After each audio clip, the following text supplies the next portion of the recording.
Karena Allah Subhanahu wa ta'ala senantiasa memberikan anugerah yang agung, yaitu yang berupa keimanan, keislaman, maupun juga ketakwaan. Lebih-lebih kita bisa beraktivitas karena diberi nikmat kesehatan dan kekuatan dari Allah Subhanahu wa ta'ala.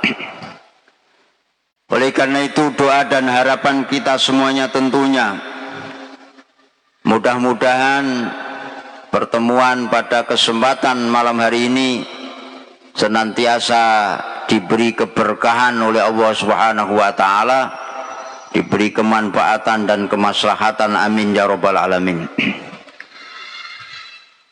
Pada kesempatan malam hari ini kita teruskan kembali, yaitu masih makalah yang keempat, yaitu yang menjelaskan tentang kegelapan-kegelapan. Qala al-mu'allifu rahimahullahu wa nafa'ana bihi wa bi'ulumihi fid dharaini, amin ya rabbal alamin. Bismillahirrahmanirrahim. Kemudian kegelapan yang selanjutnya, yaitu kegelapan akhirat. Wal akhiratu zulmatun. Jadi akhirat itu termasuk alam kegelapan. Jadi kalau di dunia ini kita semuanya ini diberi sinar matahari sehingga kita bisa melihat, ya kan, menikmati terangnya dunia, tapi di akhirat ini adalah nantinya kita berada di alam kegelapan. Tapi itu tidak berarti bagi orang-orang yang beriman. Kalau orang yang beriman, beramal soleh, di akhirat adalah bukan berada di dalam alam yang gelap, tapi terang, lebih terang daripada terangnya dunia. Wal akhiratu zulmatun. Akhirat itu adalah kegelapan. Aili kasratil ahwali, karena banyaknya prahara atau banyaknya kengerian-kengerian yang ada di alam akhirat. Wasiraju laha al-amalu soleh. Jadi kalau kita berada dalam kegelapan itu butuh lampu sebagai penerang. Lampu penerangnya di kegelapan akhirat itu adalah amal soleh. Ini harus dipersiapkan sejak kita di dunia, harus mempersiapkan amal soleh, karena amal soleh ini nantilah yang menjadi lampu yang menerangi kehidupan kita semuanya nanti di akhirat. Kalau tidak ada amal soleh, kan, nanti ya berada di kegelapan. Jadi orang-orang yang tidak beriman, orang-orang kafir, ya kan, tidak percaya dengan adanya Allah Subhanahu wa ta'ala, nggak percaya dengan adanya Rasulullah dan lain sebagainya, orang-orang yang tidak beriman ini nanti berada dalam kegelapan akhirat. Tapi bagi orang yang beriman, beramal soleh, itu bukan hanya seperti enaknya terang di dunia ini, tapi lebih nikmatnya, lebih nikmat lagi, ya kan, lebih terang lagi daripada terangnya alam dunia. Jadi kenikmatan akhirat, ya kan, itu belum ada kenikmatan yang membandingi kenikmatan dunia ini, belum ada. Jadi dikatakan ma'ainun ro'at. Jadi kita itu belum pernah melihat, ya kan, yang namanya surga itu ma'ainun ro'at, yaitu sesuatu yang dimana mata ini belum pernah melihat. Jadi seseorang yang ada di dunia ini belum pernah melihat namanya surga. wala udunun sami'at, telinga juga belum pernah mendengarkan seperti apa ya kan. Wala khotoro bi kholbin bi khobil basar, bi kolbil basar, itu juga tidak bisa dibayangkan seperti apa ya kan, itu tidak bisa. Itulah kenikmatan-kenikmatan yang ada di surga.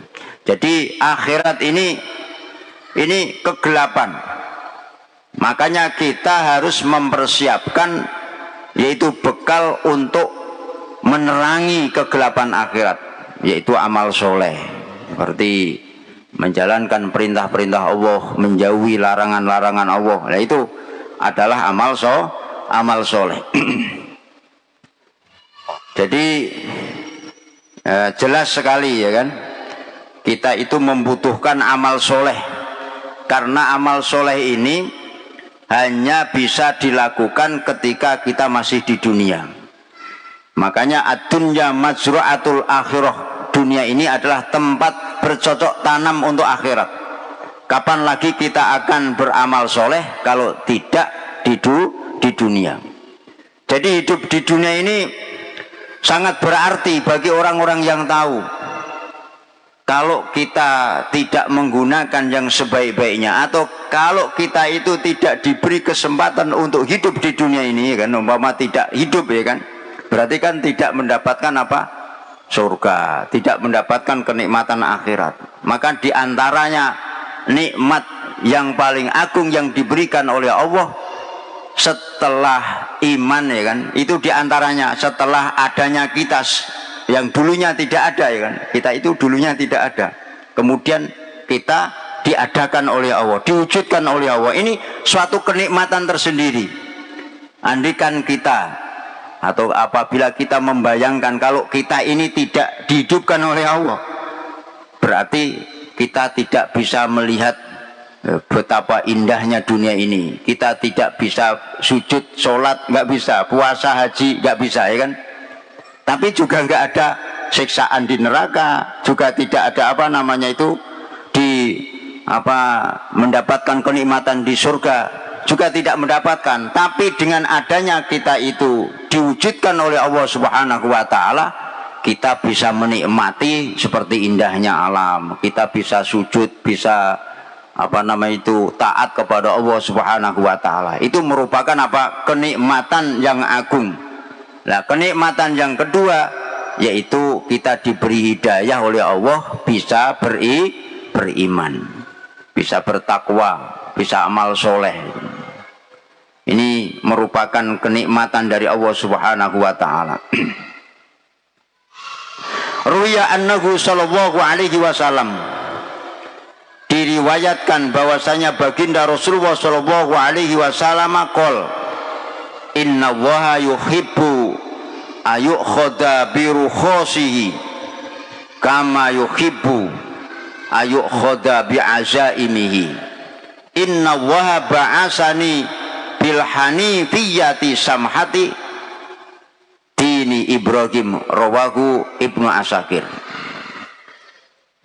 Inna Allaha, sesungguhnya Allah, yuhibbu ayukhadha bi rukhasihi, Allah itu mencintai apabila rukhsah-rukhsahnya atau kemurahannya itu diambil. Kama yuhibbu ayukhadha bi azaimihi, seperti hanya Allah Subhanahu wa taala itu senang mencintai apabila azimah-azimah atau ketentuan-ketentuan Allah itu diambil. Jadi Allah Subhanahu wa taala itu mempunyai ketentuan. Jadi Allah Subhanahu wa taala itu menentukan suatu ketentuan azimah. Seperti ya kan, seperti puasa. Puasa itu wajib, itu ketentuan Allah. Seperti kalau babi atau batang ya kan, atau barang-barang yang dipotong tapi tidak karena Allah, itu ketentuan Allah, artinya wajib untuk dijauhi. Tapi ada kemurahan dari Allah Subhanahu wa taala pada suatu keadaan, pada suatu saat, itu apabila kemurahan Allah, rusuh Allah itu diambil, itu Allah Subhanahu wa taala itu cinta. Ya, cintanya itu seperti hanya seseorang yang melakukan azaimah atau azimah Allah atau ketentuan Allah Subhanahu wa taala. Contohnya ini, umpama kita bepergian, perjalanannya itu lebih dari 80 kilo umpama kan, perjalanan di mana perjalanan tersebut itu sudah diperbolehkan untuk melakukan jamak atau qashar, ya kan. Nah, itu kan apabila dalam keadaan puasa di bulan suci Ramadan, itu berarti sudah diperbolehkan untuk tidak puasa. Tapi nanti ngodoni. Nah, ini namanya apa? Rukhsah atau kemurahan dari Allah Subhanahu wa taala.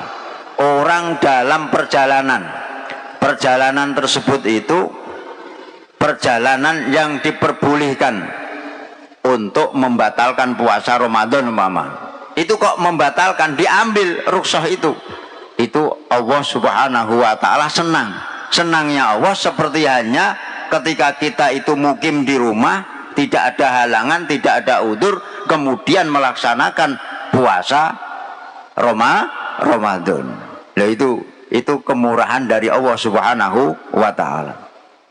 Ya, seperti umpama ada seseorang yang tidak ada yang dimakan, kelaparan di hutan umpama kan, yang ada cuma bangke ya, umpama. Kalau tidak makan bangke bisa mati. Ini bahkan harus wajib, ya kan, wajib untuk menjaga jiwa raga, itu wajib makan, tapi seperlunya.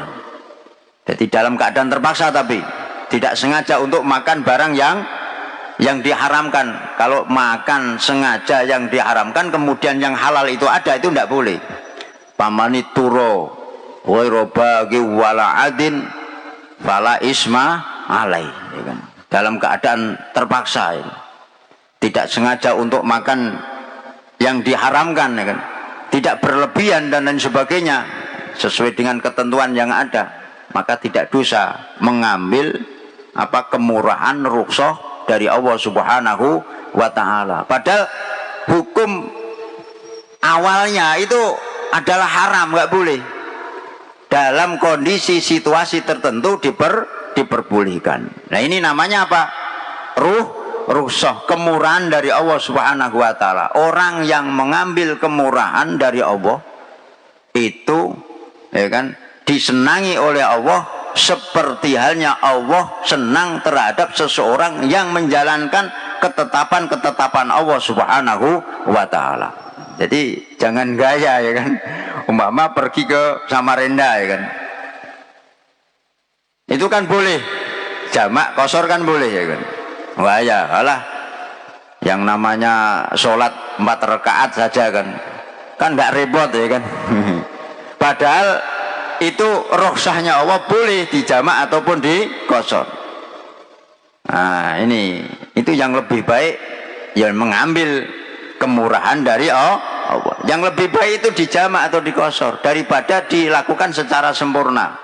Karena apa? Ini sama dengan kita itu menghargai, ya kan, atau menghargai kemurahan yang diberikan oleh Allah Subhanahu wa taala. Meskipun kita umpama nggak perlu, ada orang tua umpama, sampai dikasih uang sama orang tua, sebenarnya sampai itu tidak perlu, tapi umpama tidak diterima, orang tua mesti tersinggung. Kalau kita menerima, mesti orang tua itu senang, ya kan. Seperti ini kemurahan Allah Subhanahu wa taala. Jadi orang yang mengambil kemurahan Allah atau rukhsah itu disenangi oleh Allah. Senangnya Allah seperti halnya senang terhadap seseorang yang mengerjakan azimah atau ketentuan Allah Subhanahu wa taala.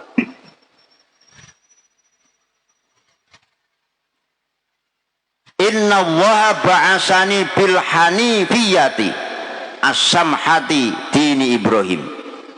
Sesungguhnya Allah Subhanahu wa taala ba'asani, mengutus aku, mengutus Nabi Muhammad sallallahu alaihi wasallam bil hanifiyati, dengan membawa agama yang condong terhadap kebenaran, yang condong terhadap barang yang hak. Jadi condongnya itu terhadap barang yang hak, kebenaran. Dini Ibrahim, yaitu agama yang dibawa oleh Nabi Ibrahim alaihi salam. Jadi Nabi Ibrahim itu agamanya agama Islam, hanifan muslima, ya kan? Hanifan muslima wa ma ana minal musyrikin. Jadi agamanya Nabi Ibrahim ya agama Islam, agama yang hanif, agama yang condongnya terhadap kebenaran, tidak condong terhadap kebatilan. Rawahu Ibnu Asakir. Wa ruwiya annahu sallallahu alaihi wasallam atul azaima wa akbalu rukhsata wa da'un nasa faqad kufitumuhum. Rawahul Khatib. Rasulullah sallallahu alaihi wasallam diriwayatkan bersabda, atul azaima, kerjakanlah atau laksanakanlah azimah Allah, ketentuan Allah. Azimah Allah itu apa? Kewajiban sholat umpama, ya kan? Sholat itu wajib, kerjakanlah sholat, itu azimah Allah. Kemudian puasa itu wajib, kerjakan puasa. Jadi kerjakanlah ketentuan Allah.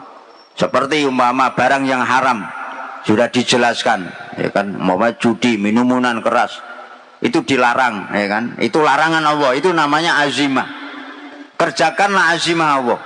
Kalau yang wajib dikerjakan, kemudian yang larangan itu ditinggalkan. Wa akbalu rukhsata, dan terimalah kemurahan Allah. Wa da'un nasa, biarkan manusia, tinggalkan, ya kan? Enggak usah direken manusia itu, ya kan? Faqad kufitumuhum, maka kamu benar-benar akan aman dari gangguan manusia. Jadi kita itu terkadang kalau memang tidak ada urusan dengan manusia, enggak usah kita repot-repot ngurusi, kan? Yang kita urusi itu yang di depan kita, yang ada urusan-urusan dengan kita. Kalau enggak ada urusan, kenapa kita ngurusi? Apalagi itu urusan orang lain, ya kan? Maka niscaya kamu akan aman, akan selamat, akan terjaga. Faqad kufitumuhum, nyukupi sira kabeh, maksud akan terjaga dari gangguan mereka. Rawahu Al-Khatib. Wa ruwiya annahu sallallahu alaihi wasallam qala man lam yaqbal rukhsatallahi kana alaihi minal ismi mislu jibali Arafah, ya kan? Barang siapa yang tidak menerima kemurahan Allah, ya ini Allah itu memberikan kemurahan. Contohnya umpama puasa Senin Kemis, ya kan? Puasa Senin Kemis itu tetap hukumnya adalah sunnah, tidak wajib, ya. Kok ada orang, ya kan, karena apa, ya kan, kemudian Senin Kemis dianggap wajib. Itu berarti tidak menerima ketentuan Allah. Itu kan kemurahan Allah, tidak wajib itu artinya apa? Dilakukan ya ndak apa-apa, ya kan? Dapat pahala, enggak dilakukan enggak mendapatkan dosa. Itu kemurahan Allah. Kemudian kemurahan itu tidak diterima. Seperti umpama menganggap kita itu kemurahan Allah itu tidak ada, hukum kemurahan Allah enggak ada. Umpama perjalanan jauh, kemudian menganggap enggak ada, sholat kok dikosor, sholat kok dijamak, enggak ada seperti itu. Orang yang tidak menerima kemurahan Allah Subhanahu wa taala, kana alaihi minal ismi, maka dia akan mendapatkan dosa malahan. Dosanya mislu jabali Arafah. Dosanya itu seberat atau seumpamanya besarnya itu berupa gunung Arafah, ya kan. Oh, ini orang yang tidak menerima kemurahan Allah malah mendapatkan apa? Dosa. Nggak menerima tapi. Jadi kemurahan itu bisa diambil, bisa tidak. Tapi kalau nggak menerima, ini malah dosa. Nah, kalau kemurahan itu kan diambil ya tidak apa-apa, nggak diambil tidak jadi masalah. Umpama kita perjalanan dari Melak sampai Samarinda, ya. Itu kan boleh jamak, boleh kosor. Lah, syaratnya diantaranya kalau kita sudah keluar daerah, umpama daerah kita Melak, berarti sudah keluar dari daerah Melak, kan? Itu niat nanti akan dijamak di mana, dikosor di mana gitu. Itu sudah mendapatkan apa? Kemurahan dari Allah, rukhsah dari Allah. Tapi kalau rukhsah itu tidak diambil ya tidak apa-apa. Tapi lebih baik dia diambil. Allah itu lebih senang kalau rukhsahnya itu diambil. Tapi kalau nggak diambil tidak apa-apa. Tidak dosa, ya kan? Yang dosa itu kalau memang mempunyai pendapat, keyakinan bahwasanya dia itu menolak, tidak ada rukhsah, ya kan. Nah, itu dosa itu kan. Karena apa? Karena yaitu tidak menerima ketentuan dari Allah Subhanahu wa taala. Rawahu al-Imam Ahmad. Was-siratu dzulmatun, selanjutnya adalah was-siratu, sirat. Nanti di akhirat itu ada yang namanya sirat, jembatan. Nah, jembatan ini adalah kegelapan yang selanjutnya. Was-siraju lahu al-yakin. Kemudian lampu penerangnya itu adalah keyakinan. Jadi perlu diketahui juga, ya. Dan kita wajib yakin, wajib iman. Iman itu kalau penuh itu namanya yakin. Di dalam hati itu ada keimanan. Jadi kadar iman itu kadang-kadang naik, kadang-kadang turun. Nah, kalau iman itu di dalam hati itu penuh, isinya itu penuh, ya kan. Itu namanya sudah ya yakin. Itu yakin namanya itu. Nah, orang yang kita ini harus beriman adanya sirat. Jadi nanti itu di akhirat itu di yaumul kiamah kita dikumpulkan oleh Allah di padang mahsyar, ya kan. Itu ada ujian yang harus kita lalui, diantaranya adalah melewati sirat. Itu jembatan yang bentuknya itu kecil, bahkan itu gambarannya itu lebih kecil dibanding rambut dibelah menjadi 7. Nah, jembatan itu tajam, lebih tajam dibanding benda-benda yang tajam di dunia itu, lebih tajam sirat itu. Yaitu diuji. Kalau bisa melewati itu berarti nanti selamat masuk surga. Karena jembatan itu dibentangkan antara mahsyar, ya, pada mahsyar itu kumpulnya manusia itu dibentangkan melewati yaitu neraka, ya kan. Neraka. Jadi orang yang tidak bisa lewat itu berarti masuknya ke neraka. Nah, orang itu diuji itu nanti itu sesuai dengan amal ibadahnya masing-masing. Kalau amalnya baik, ya kan, itu jalannya itu seperti kilat kalbargi, ya kan. Jadi sekejap sudah sampai di surga. Tapi kalau amalnya itu tidak banyak, ya, ada yang baru selangkah 2 langkah jatuh ke neraka. Ada yang jalannya meranggak, ya kan. Meranggak, walaupun meranggak, ya kan, beberapa perjalanan akhirnya jatuh dan lain sebagainya. Makanya sirat ini yaitu bagikan kegelapan. Nah, kegelapan itu membutuhkan lampu penerang. Apa lampu penerangnya? Yaitu yakin, keyakinan. Jadi keimanan pada Allah Subhanahu wa taala. Jadi kengerian-kengerian di akhirat itu luar biasa. Kalau kita tidak mempersiapkan sejak kita masih di dunia ini, ya kan, ini kita akan nanti menjadi orang-orang yang rugi, orang-orang yang menyesali menyesali kehidupan ini. Bukan hanya di yaumul qiyamah, di alam kubur saja ini kalau tidak mempersiapkan diri, yang ada adalah penyesalan.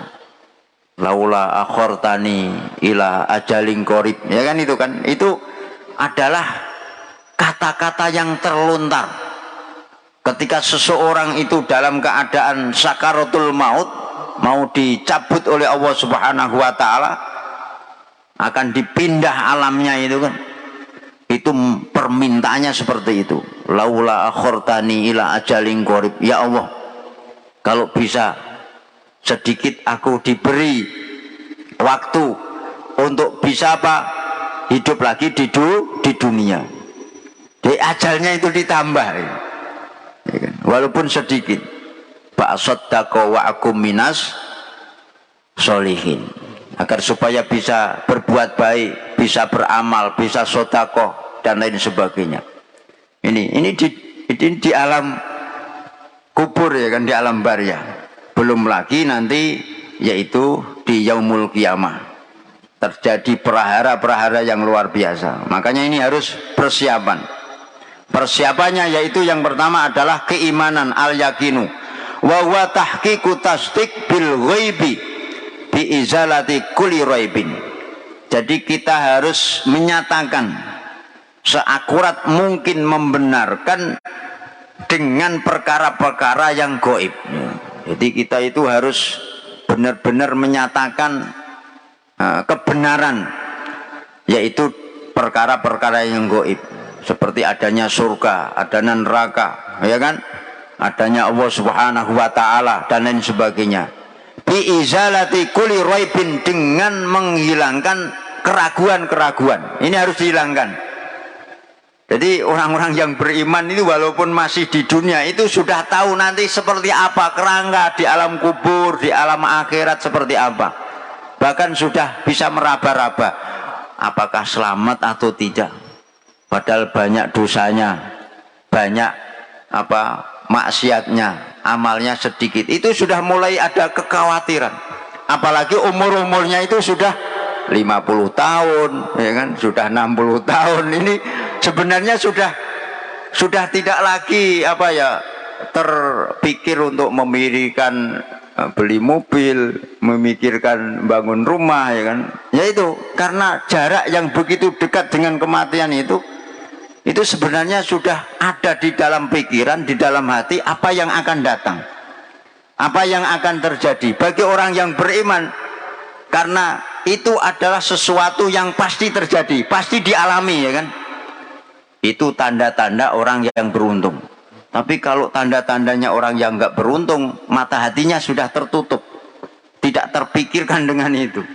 Jangankan sampai mikir alam kubur, ya kan, alam akhirat, ya kan. Ya kan, di dunia saja tidak takut dengan larangan-larangan Allah, tidak takut dengan hukum-hukum, baik itu hukum positif maupun hukum-hukum Allah Subhanahu wa taala, ditabrak-tabrak semuanya, ya kan. Judi, minum-minuman keras, nggak takut nanti kalau mati sakit, nggak takut. Apalagi memikirkan alam kubur. Karena apa? Karena hatinya sudah tertutup, ya kan? Hatinya itu sudah tertutup. Jadi tidak ada lagi tempat, ya kan, untuk percaya terhadap barang-barang yang gaib. Nah, ini tanda-tandanya orang itu beruntung atau tidak, itu sudah sebenarnya sudah bisa meraba-raba kita itu. Kalau kita sering diberi anugerah oleh Allah, bisa sholat, kemudian diberi anugerah oleh Allah kekuatan, bisa puasa, bisa beramal soleh, itu tanda-tanda kalau kita ini adalah orang-orang yang diberi keselamatan nanti di akhirat. Bismillahirrahmanirrahim. Wal maqalatul khamisatu, kemudian makalah yang kelima. Bab yang kelima, makalah yang kelima. Bab kelima itu artinya di mana setiap makalah, ya kan, itu ada 5 mauidhah. Itu enaknya kitab ini seperti ini. Jadi bisa dimengerti, gampang dipahami. Bab yang kelima itu setiap makalah itu pasti ada 5 mauidhah. Lah bab yang kelima, makalah yang kelima, an Umar radhiyallahu an, ini dari Sayyidina Umar. Qala, Sayyidina Umar berkata, mauqufan alaihi, annahu qala mauqufan alaihi. Jadi gini, jadi Sayyidina Umar itu mengatakan, tapi yang dikatakan Sayyidina Umar nanti, nah, kemudian dijelaskan mauqufan alaihi. Jadi makalah yang kelima ini adalah merupakan suatu hadis yang mauquf atau berhenti pada Sayyidina Umar. Au marfu'an ilan nabiyyi sallallahu alaihi wasallam. Atau hadis tersebut itu hadis marfu', sanadnya itu sampai baginda Rasul. Atau hadisnya itu disandarkan sampai kepada baginda Rasulullah sallallahu alaihi wasallam. Fal mauqufu ma ruwiya ani sahabat wala yutazawazu bihi ila Rasulillahi sallallahu alaihi wasallam. Ini bedanya hadis mauquf dengan marfu'. Kalau hadis itu mauquf, itu adalah hadis yang diriwayatkan itu berhenti pada sahabat, ya kan? Sampai sahabat. Wala yutazawazu bihi ila Rasulullah, tidak sampai kepada baginda Rasulullah sallallahu alaihi wasallam. Berarti hadis itu adalah hadis mauquf. Jadi hadis kalau riwayatnya itu sampai berhenti sampai sahabat saja itu mauquf namanya. Tapi kalau sampai Rasulullah, ya kan, itu namanya hadis marfu'. Wal marfu'u ma akhbara bi as-sahabat an qauli Rasulillahi sallallahu alaihi wasallam. Hadis marfu' adalah hadis yang dikhabarkan oleh sahabat dari kaulnya baginda Rasulullah sallallahu alaihi wasallam. Nah ini makohnya Sayyidina Umar ini. Laulat dia'ul ghaibi la syahidtu ala khamsi nabarin annahum ahlul jannah. Laulat dia'ul ghaibi, apabila tidak ada ketakutan mengklaim atau mengaku mengetahui barang yang gaib, itu mencegah aku, ya kan, la syahidu, maka aku akan mengucapkan la syahidu, saya akan bersaksi ala khamsi nabarin, terhadap 5 golongan, annahum ahlul jannah. 5 golongan tersebut adalah orang yang menjadi penduduk surga. Jadi umpama Sayyidina Umar, ya kan, itu tidak khawatir kalau apa namanya itu membuka rahasia barang yang gaib, ya kan, itu dilarang, ya kan, maka Sayyidina Umar akan mengatakan bahwasanya ada 5 golongan ini dipastikan adalah sebagai penduduk surga. Ini perlu ini kalau mau daftar menjadi penduduk surga, mau daftar KTP-nya itu KTP surga, ini 5 golongan ini dibocorkan oleh Sayyidina Umar. Jadi Sayyidina Umar apabila tidak takut, ya kan, itu mengklaim mengetahui barang yang gaib, ya kan, itu adalah dicegah, dilarang, maka Sayyidina Umar akan mengatakan bahwasanya 5 golongan ini adalah penduduk surga. Nah ini 5 golongan itu apa?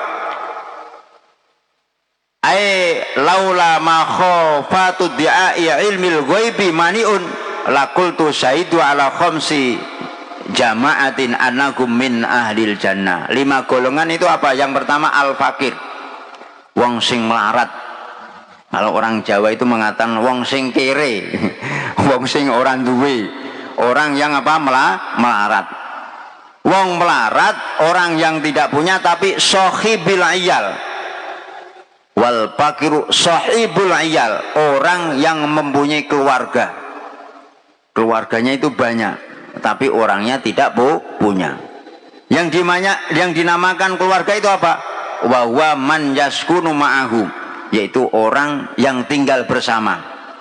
Wa tajibu nafaqatuhu alaihi, dan wajib diberi nafkah. Itu namanya keluarga. Jadi keluarga itu orang yang tinggal bersama dan wajib diberi nafkah. Kalau kita punya rumah besar umpamanya, yang tinggal banyak tapi orang ngontrak ya kan, ini berarti tidak keluarga. Karena apa? Orang-orang yang ngontrak di situ tidak kewajiban kita memberikan nafkah. Jadi keluarga itu yang dimaksud adalah orang yang tinggal bersama kemudian wajib diberi nafkah. Ka'abdihi wa imra'atihi wa waladihi as-saghiri. Ya, seperti hamba sahaya. Hamba sahaya itu laki-laki. Kalau perempuan namanya amat. Nah, ini orang dianggap keluarga karena apa? Wajib diberi nafkah. Kalau amat itu malah boleh dikumpuli ya kan. Nah, jadi itu bisa menjadi merdeka ya hamba sahaya ini kalau dimerdekakan atau dijual. Ada orang yang memerdekakan, ini menjadi merdeka. Makanya kalau ada syarat haji itu diantara syarat haji itu harus merdeka, artinya tidak hamba sahaya. Jadi hamba sahaya itu tidak kewajiban untuk menunaikan ibadah haji. Tapi kalau dihajikan sama tuannya ya tidak apa-apa, tapi tidak wajib. Syaratnya itu tidak hamba sahaya, artinya tidak wajib untuk menunaikan ibadah haji. Nah, jadi umpama menunaikan ibadah haji itu tidak diizini oleh sayyidna, berarti nggak sah, karena ini syarat wajibnya kan. Di antaranya mampu dan lain sebagainya. Wa imra'atihi wa waladihi as-saghiri, termasuk istri, itu termasuk keluarga. Ada orang yang punya keluarganya banyak tapi melarat nih. Itu dijamin penduduk surga. Nah ini, tapi orang melarat, orang kiri tapi yang beriman ya kan. Yang beriman. Kalau nggak beriman ya enggak, maksudnya yang beriman, sabar ya kan, dengan kondisi situasi yang serba kekurangan, sabar untuk menghidupi istrinya, untuk menghidupi anaknya dan keluarganya, itu sabar. Itu dipastikan apa yang disampaikan Sayyidina Umar itu dipastikan sebagai penduduk surga. Jadi orang melarat itu enggak, istilahnya enggak jelek ya kan. Untuk pandangan Islam itu enggak jelek, tidak hina. Kalau orang melarat dalam keadaan serba kekurangan dan lain sebagainya, kemudian kok tetap menjaga perintah-perintahnya Allah, tetap menjaga ketaatan kepada Allah Subhanahu wa taala, itu bukan menjadi orang yang hina, malah istimewa di dalam Islam. Ya kan? Banyak yang menjelaskan hadis-hadis, banyak menjelaskan keistimewaan daripada orang-orang melarat. Di antaranya ini Sayyidina Umar ini menjamin orang melarat yang tetap menjaga ketaatan kepada Allah Subhanahu wa taala walaupun hidupnya itu serba kesusahan ya kan. Nah, kita ini umpama kerja berat ya kan, kerja berat. Payah ya kan. Payahnya orang yang mencari rezeki itu sama dengan apa? Sama dengan kita itu minta ampun kepada Allah, diberi ampunan oleh Allah Subhanahu wa taala. Itu dosa-dosanya berguguran ya kan. Ini diantaranya seperti itu. Itu keutamaannya orang yang bekerja. Kemudian selanjutnya adalah wal mar'atu ar-radi anha zawjuha, seorang perempuan yang suaminya itu ridho. Ada perempuan yang mendapatkan predikat keridhaan dari suaminya, itu dijamin oleh Sayyidina Umar ya kan, termasuk penduduk surga. Jadi perempuan-perempuan ini ya kan, itu harus berupaya bagaimana agar supaya suaminya itu ridho, rela. Tapi suami sebagai suami jangan juga menggoda nyalai lah istilahnya, jangan seperti itu. Itu harus berikhtiar bagaimana istri-istri itu juga ridho terhadap suaminya. Kemudian selanjutnya wal mar'atu al mutasaddiqatu bimahriha, seorang perempuan yang bersedekah dengan maharnya ala zaujiyah, terhadap suaminya. Jadi ada seorang perempuan yang maharnya itu tidak dipakai tapi disedekahkan terhadap suaminya. Tapi ini mahar-mahar seperti mas kawin seperti orang Kutai, seperti orang Arab, seperti orang Bugis. Kalau orang Jawa masuk maharnya cuma seperangkat sholat seperangkat sholat kemudian disodakohkan sama suaminya, ya gak dipakai. Oh, suaminya itu seperangkat sholat itu kan rukoh ya kan, untuk perempuan. Ini maksudnya ya mahar-mahar yang ada nilainya kan.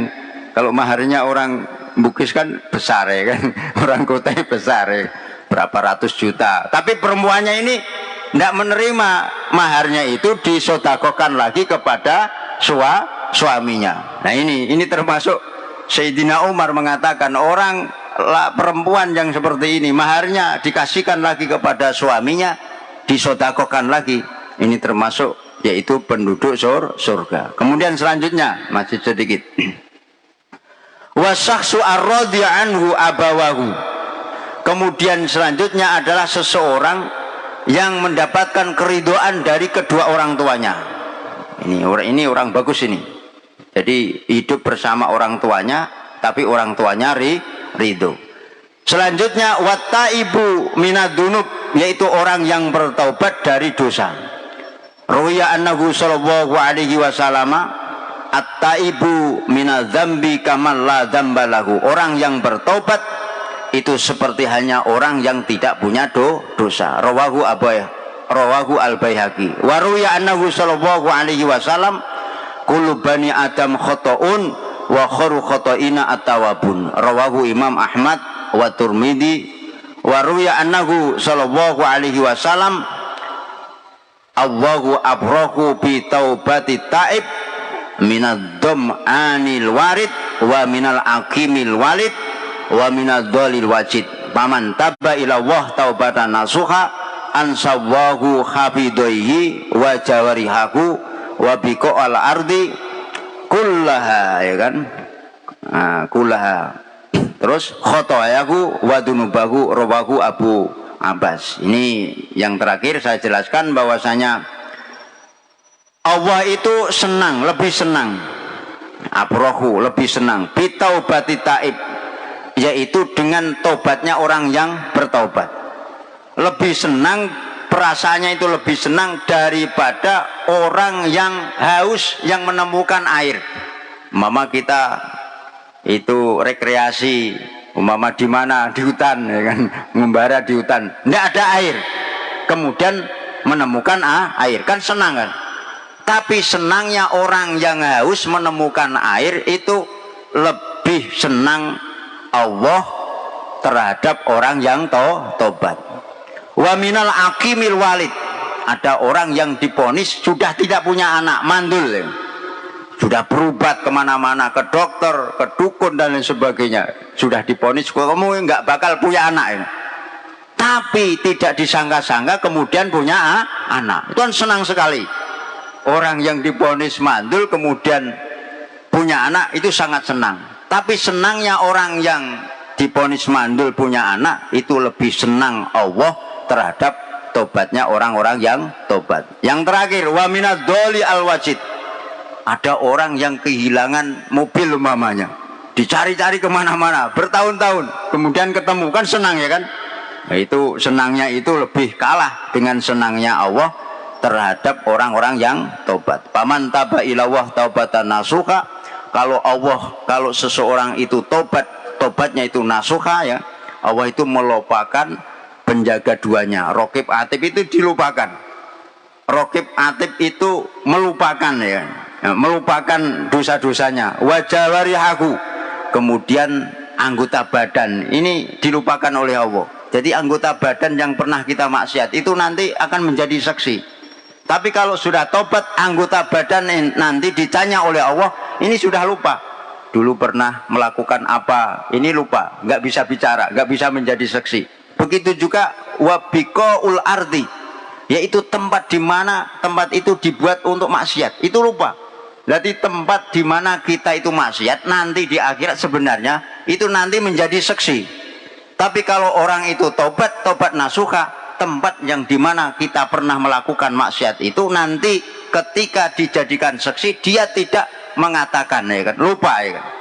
Termasuk yaitu khotoyahu wa dunubahu. Jadi Allah Subhanahu wa taala itu melupakan dosa-dosanya dan kesalahannya. Inilah yang bisa saya sampaikan, mudah-mudahan ada manfaatnya. Jadi kita semuanya ini kita itu manusia yang banyak salahnya, ya kan, akan tetapi dengan hidayah Allah kita masuk Islam, ya kan, beragama Islam.